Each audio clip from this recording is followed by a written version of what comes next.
Assalamualaikum warahmatullahi wabarakatuh. Hai teman-teman semuanya.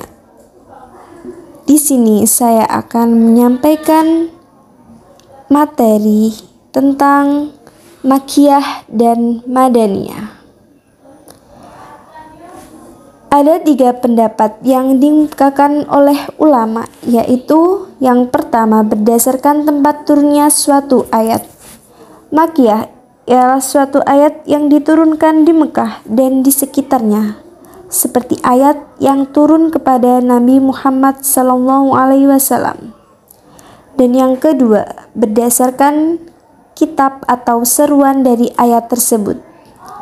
Makkiyah adalah ayat-ayat Al-Quran yang berisi seruan atau kitab terhadap penduduk Mekah, dan Madaniyah berisi tentang kitab yang ditunjukkan terhadap penduduk Madinah. Dan yang ketiga, berdasarkan waktu turunnya. Makkiyah ialah ayat Al-Quran yang diturunkan sebelum hijrahnya Nabi Muhammad ke Madinah. Selanjutnya, pengklasifikasian ayat-ayat dan surat-surat Al-Quran. Para ulama membagi surat-surat Al-Quran itu menjadi 2 kelompok, yaitu Makkiyah dan Madaniyah. Namun mereka berbeda pendapat. Menurut Abu Bakar bin Hasar, jumlah surat-surat Madaniyah yang disepakati oleh ulama itu berjumlah 20 surat, yaitu Al-Baqarah, Al-Imran, An-Nisa, Al-Maidah, dan seterusnya. Sedangkan yang diperselisihkan berjumlah sekitar 12 surat, yaitu Al-Fatihah, Ar-Ra'du, Ar-Rahman, dan lain-lain. Imam Abu Syaban membagi surat-surat dalam Al-Quran menjadi 4 macam, yaitu yang pertama, surat-surat Makkiyah murni. Surat-surat Makkiyah yang seluruh ayatnya juga berstatus Makkiyah semua, tidak satupun yang Madaniyah. Yang kedua, surat-surat Madaniyah murni, yaitu surat-surat Madaniyah yang seluruh ayatnya juga berstatus Madaniyah semua dan tak satupun yang Makkiyah. Yang ketiga, surat-surat Makkiyah yang berisi ayat-ayat Madaniyah, yaitu surat-surat yang sebetulnya kebanyakan ayatnya adalah Makkiyah, sehingga berstatus Makkiyah tetap.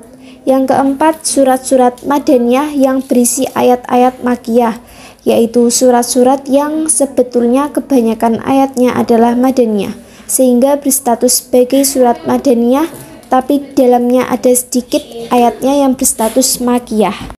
Cara mengetahui Makkiyah dan Madaniyah. Yang pertama, Sima'i Naqli, yaitu penentuan Makkiyah atau Madaniyah yang berdasarkan merujuk kepada riwayat-riwayat sahih dari para sahabat yang hidup pada saat itu dan menyaksikan turunnya wahyu, atau dari para tabi'in yang menerima dan mendengar dari para sahabat bagaimana, di mana, dan peristiwa apa yang berkaitan turunnya wahyu pada waktu itu. Yang kedua, qiyas ijtihad atau qiyas hasil ijtihad, yaitu didasarkan pada ciri-ciri Makkiyah dan Madaniyah. Apabila dalam surat Makkiyah terdapat suatu ayat yang mengandung sifat Madaniyah atau peristiwa Madaniyah, maka dikatakan bahwa ayat itu Madaniyah. Dan apabila dalam surat Madaniyah tersebut suatu ayat yang mengandung sifat atau peristiwa Makkiyah, maka ayat itu dikatakan Makkiyah. Atau misalnya dalam suatu surat terdapat ciri-ciri Madaniyah, maka surat tersebut dikatakan Madaniyah. Begitu juga sebaliknya, yang mana semua itu merupakan hasil dari ijtihad para ulama. Ciri-ciri khas Makkiyah dan Madaniyah berikut.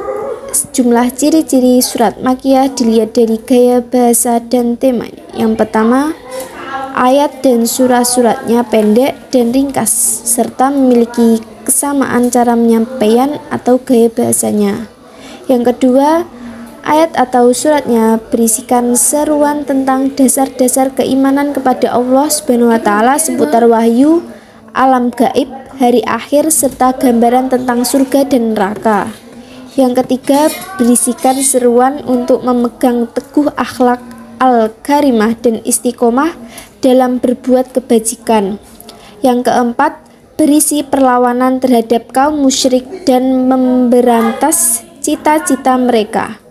Yang kelima, surah-suratnya banyak diawali dengan kalimat wahai manusia dan tidak menggunakan kalimat wahai orang-orang yang beriman. Manfaat mempelajari Makkiyah dan Madaniyah.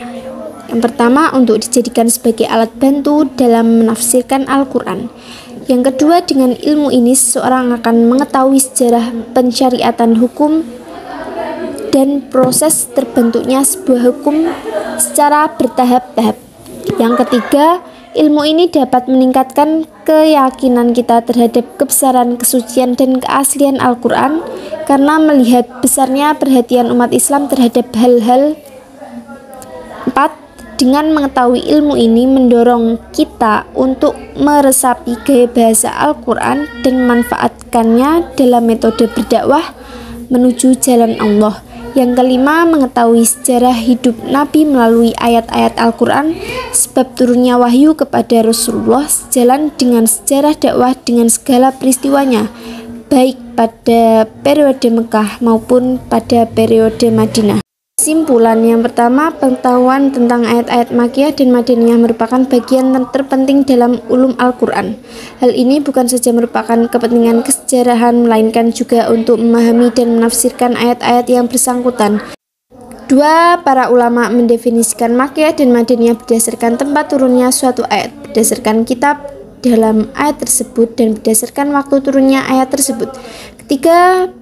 Pengklasifikasian ayat-ayat dan surat-surat Al-Quran menjadi dua, yaitu Makkiyah dan Madaniyah. Setiap surat Makkiyah dan Madaniyah mempunyai beberapa ciri khas dan tema serta gaya bahasa yang berbeda. Mungkin cukup sekian yang dapat saya sampaikan. Ada kurang lebihnya saya mohon maaf.